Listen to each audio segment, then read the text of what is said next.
On the seventh pitch, Harper hits one in the air, left center field, back it goes! Harper, the swing of his life!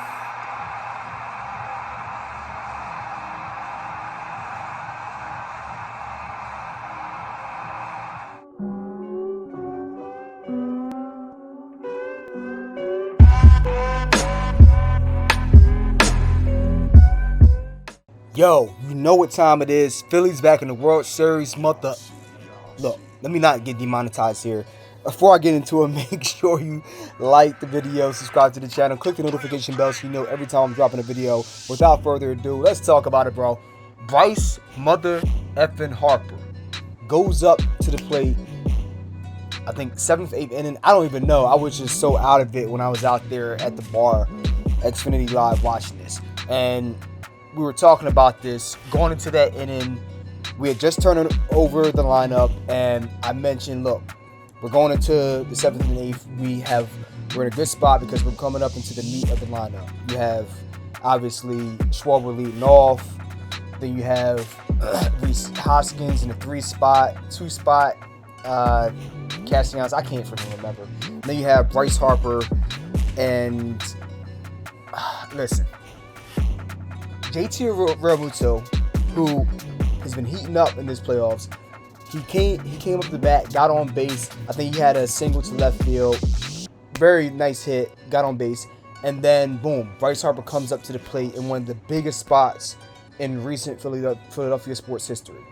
The only other bigger spot that we can remember is the NFC Championship game and then obviously the Super Bowl. But since then, this is one of the biggest spots in Philadelphia sports history.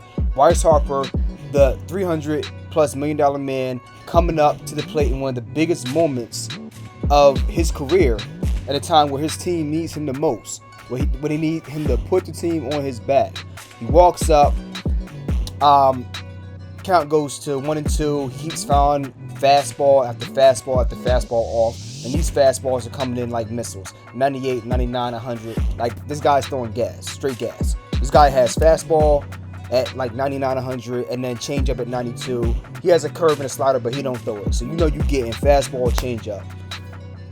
Gets another ball near the dirt, a change up that 98, 99% of hitters would have swung at and just struck out. But no, Bryce Harper sees it, lets it go, boom.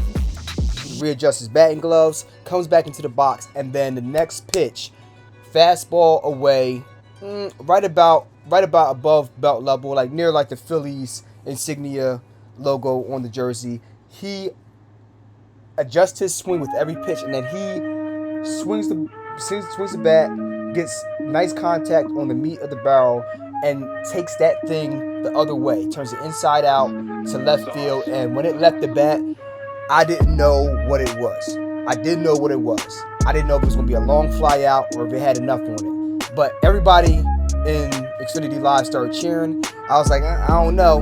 And then you saw the camera angle and it started carrying. I was like, oh no, he's not about to do this. He is not about to do this right now. And that thing went into the stands, and that place erupted. I mean, we was up on the bars dancing. People was high-fiving people they don't know, hugging, just beer flying all over the place. It was insane, man. It's one of the best Philadelphia sports moments that I can remember in my lifetime, and I've seen a lot of them. But I would put it up there, if not a little bit past, the Iverson step over of Tyronn Lue in Game 1 of the NBA Finals in 2001, in the 2001-2002 season. That moment right there with Bryce Harper, you're down 3-2. Mind you, leading up to that point, you had Rhys Hoskins came out and had a 2-run homer early in the game.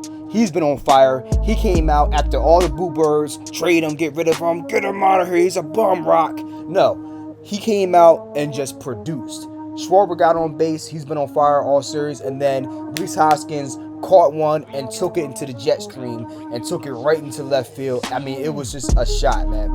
So you're up 2-0, and then Juan Soto gets a solo home run in like the 4th or the 5th inning, something like that, all for Zach Wheeler. But other than that, Zach Wheeler pitched a perfect game. And then you're up 2-1, and then going into the later innings, Zach Wheeler comes out in the beginning of the 7th inning, And then you have Sir Anthony Dominguez come in relief.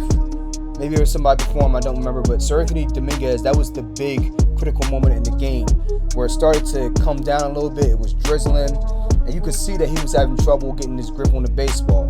Fastball, it was kind of iffy with him locating it. The slider was slipping out of his hand. He couldn't locate it. It was going left, right, up, down, sideways, six ways to Sunday. Like, he could not get control of his breaking pitch. And then he didn't have one, he didn't have two, he had three wild pitches. One wild pitch allowed the runner to get second.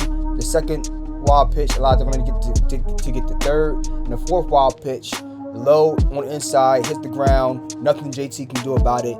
Brings the runner home. And we're down 3-2. I mean, after being up 2-1, you're all of a sudden down 3-2. Now, there was another hit before that, but the point being, you're down 3-2 out of nowhere, and you're wondering what this team is going to do, which brings us back to my original point. And that was in the 7th inning.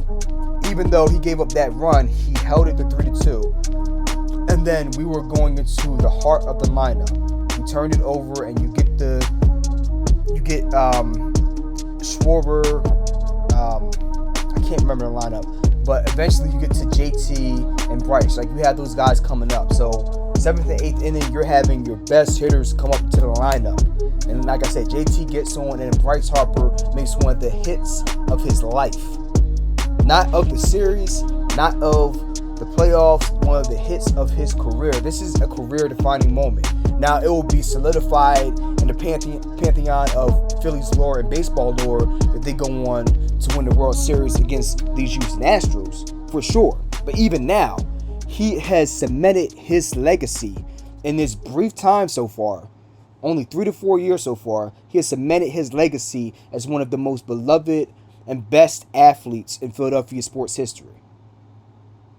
Saying what he's going to do, then doing it. And coming up in big moments. Not just hitting for average, not just being MVP last year, and then being MVP before he got injured, and then coming back, having a little bit of a slow start, and then playing like the best hitter in baseball going through these playoffs. He's the best hitter in baseball, but he does it in the big moments. That's what legendary players do. Good players, they hit well, they hit for average, they put up numbers. Great players, they hit well, and they are great in the big moments. But legendary players, they embrace it. They have the swagger. They say, it's my time right now. And then they go up and they do it in style with a bang. And that's the way Ryan Howard used to do it. You remember back in the days in 2008 where he said, hey, we're going down the stretch into the playoffs. That's September. We needed to win games going down that stretch to overtake the Mets when they collapsed. He said, yo, boys, hop on my back. I'm going to take y'all to the promised land. And he did it. And he didn't just do it. He did it in emphatic fashion. Just knocking balls into Patterson Avenue. And that's what Bryce Harper is doing right now. And he is bringing heart and soul to this team. Him among others. But definitely when he's the guy, he is doing it. He's getting it done. Man, and we're headed to the World Series for the first time since 2009. We're in the playoffs for the first time since 2013, and the World Series for the first time since 2009. This is the first time the Phillies are going to be facing off with the Houston Astros, because remember, the Astros were in the NL up until 2013, which was our last year, ironically, in the MLB playoffs. So this is a first-time thing here, and look, I'm just getting my voice back, so I think I just got my voice back maybe a couple hours ago, so I'm fortunate enough to be able to make this video. But no doubt, I'm so excited for this game. I'm looking forward to it. I definitely won't be out at the World Series because, as you very, very well may know, if you're looking for tickets, the cheapest ones you're going to find are $750 up in the nosebleeds in Game 3 on Halloween, which will be in Philly, October 31st. And then everything else is pretty much $1,000 and above. So, hey, but I will be either at home watching it, or I will be back out at a bar, or preferably Xfinity Live, which if you're not there, if you haven't been there, especially in these times, my guy, these times, my girl, whoever you are, you need to be out there, because that's where it's at, man. You have your pulse on not just the team, but the city, man.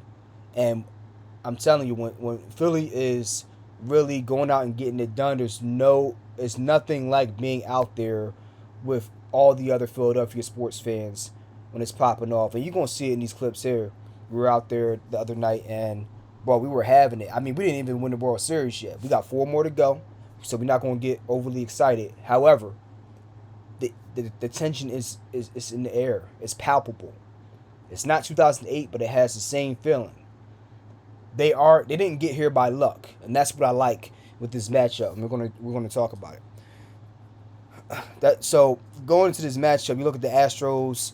They've topped 100 wins 4 times in the past 6 years, and I mean the only other team they are special. Okay, they're really special. You know, the cheating incident put aside, okay, they sorted that out. They were punished, but they are still performing at a high level. They're not doing that by accident. I mean, obviously, you have Jose Altuve, you have Yordan Alvarez, you have a guy who's probably going to be the Cy Young winner in the AL, and Justin Verlander, who has been future Hall of Famer, and he's been phenomenal, I mean, his whole career. I mean, you got a guy that can just lights out, like Matt Scherzer, right? And that's what makes this matchup intriguing, because I think you're going to have a lot of great starting pitching here. So you have Verlander on their side. You look at who their lineup's going to be. So we talked about their ace, right? And then you look at their secondary pitcher. And then you look at secondary pitcher in Framber Valdez, all-star, led the NL in his pitch this year. That's the number 2 starter.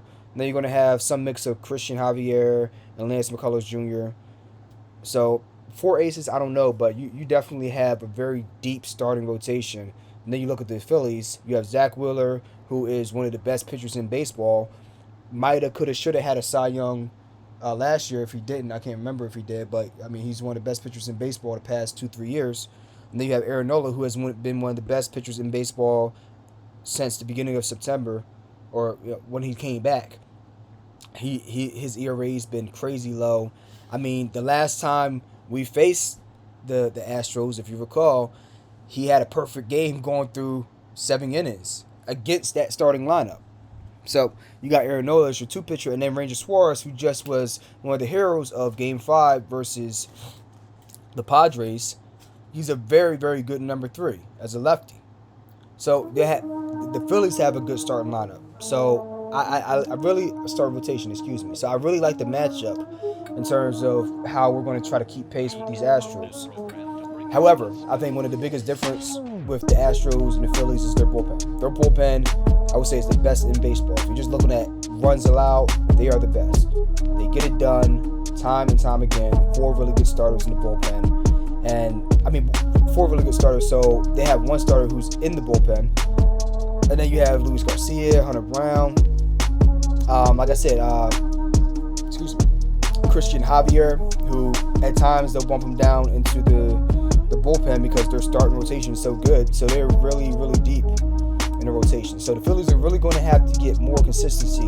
You can't have like 7th innings like you saw from Sir Anthony Dominguez last night. You can't have David Robertson all over the place with the cutter and the slider. You have to have those guys on. And you have Brad Hand, he's going to have to get it together. I don't know what's going on with his location, his command. But in that game, if you notice, I think that was A-Rod talking about he couldn't look at the fastball. He kept throwing that breaking ball. Brad Hand has a phenomenal breaking ball. But if you throw it once, twice, 3 times, 10 times, I keep seeing the same pitch. I pick up on the spin. I pick up on the speed. And I'm able to time it.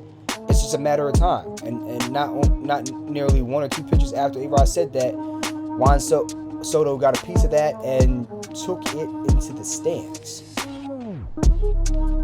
So, I mean, and then that was in Game 4, not Game 5. But, yeah, you got a piece of that and just took it out because you cannot make those type of mistakes. You have to locate. And if you can't locate and you're throwing the same pitch over and over again, it's upon the skipper to get you out of there and get somebody else up working in the bullpen ready to come in. Because you cannot allow a team to see the same pitch over and over again. Even if it's not a great team, you will pay eventually. Defense, love him, but Rhys Hoskins, we saw it recently. I mean, play. Goes right into his glove, pops out. Can't have that. Right? Look at the corner outfielder. Schwarber on a wobbly knee.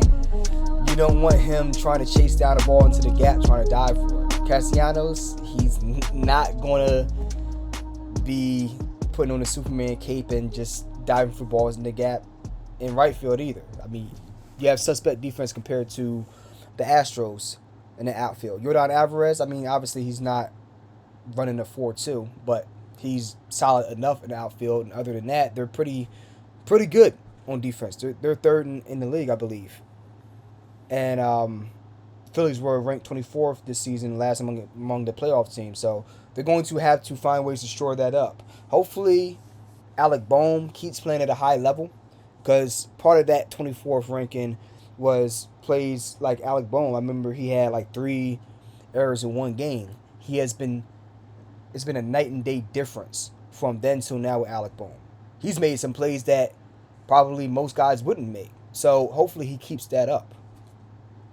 So, that's what it's going to be. So you have game 1 starting Friday, 8 o'clock. Be there, be square. You don't want to miss that. Philadelphia sports is on fire. People are going to be glued into their screens. We're so locked into the Phillies and the Eagles, secondarily being undefeated, that we're not even thinking about the fact that the Sixers are 0-3 this year, and the Sixers actually playing tonight. So hopefully they get their first wins. But we have not even been thinking about them. It's like, it's okay. Go ahead. When you guys decide you want to win, cool. Go ahead and do your thing. Right? That's how good Philly sports has been right now. So Friday, October 28th is game 1 in Houston. The 29th, game 2 in Houston. Then the 30th, that Sunday, we come off the bye week with the Eagles, and we're playing the Pittsburgh Steelers. So hopefully we go 7-0 there. And then the 31st, Halloween night, the 1st, and then the 2nd, Monday, Tuesday, Wednesday, we're right back at you with the Phillies at home in Philadelphia. I got to find my way to one of those games, so it's going to be lit there. And then Thursday night football, boom. Right on the 3rd, we're back with the Eagles versus the Texans on Thursday night football, which hopefully should be at 8-0. These are 2 very soft touches, Hopefully they're not trap games. And then we're right back at it the next 2 games, if necessary, again, versus the Astros in Houston. So this whole week coming up, from Friday to possibly the next Saturday, the October 28th all the way to November 5th, potentially could be a full schedule. Every day you have a game, either with the Phillies in the World Series or the Eagles playing and trying to continue their undefeated streak. So it is a very special time in Philadelphia sports. I really hope that you guys are soaking it in and enjoying it as much as I am. I had a show on Friday night, briefly talking about the music, working on a new album right now. Got new material coming out for y'all. But I can tell you the most enjoyable part of this past Friday night, I had a show. It was phenomenal. I will have more coming up. Make sure you check out the website so you know when I'm doing a show. You don't want to miss it. We got great performances by myself and many others in the tri-state area. We got big producer battles, 2-on-2 tournaments, some of the best producers in the area. It's just a lit time all together. And I'll put up highlights on the website as well, on my YouTube channel as well. But before I went up for my set, that game 4 was on for the Phillies, and I was on there. No, game 3 was on for the Phillies and Padres, and I'm on there, I'm looking at the game, and we're getting down to the last pitch, and we get that strikeout, and it was the game where Jurickson Profar got mad because he thought he checked his swing, and they called him out, and they threw him out the game. He said, "Fuck you" to the, I'm getting demonetized, right? He said, "Fuck you" to the umpire. They threw him out, and then shortly after, we got the strikeout by, I believe, Eflin to end game 3 to go up 2-1. And I'm telling you, man, I had to do so much to calm myself down to even be able to go up and do my set. And I went up there and just acted like a complete degenerate. Just had everybody talking about the Phillies and the Eagles. These are different times we're living in. That's all I got to say about that. So hopefully you guys enjoyed this video. Leave a like, leave a comment, let me know what you guys think. I'll be back very shortly with a video Getting ready for this Eagles game against the Steelers. The Phillies game 1 on Friday versus the Astros. And then we're going to be talking boxing too, because we have a big fight coming up with Dimitri Bivol in November. So a lot of action on the frontier, on the horizon. So let's talk about it. So next time, be safe, enjoy the games, get out there, get active, have fun, and I'll talk to you on the next episode. Bye-bye.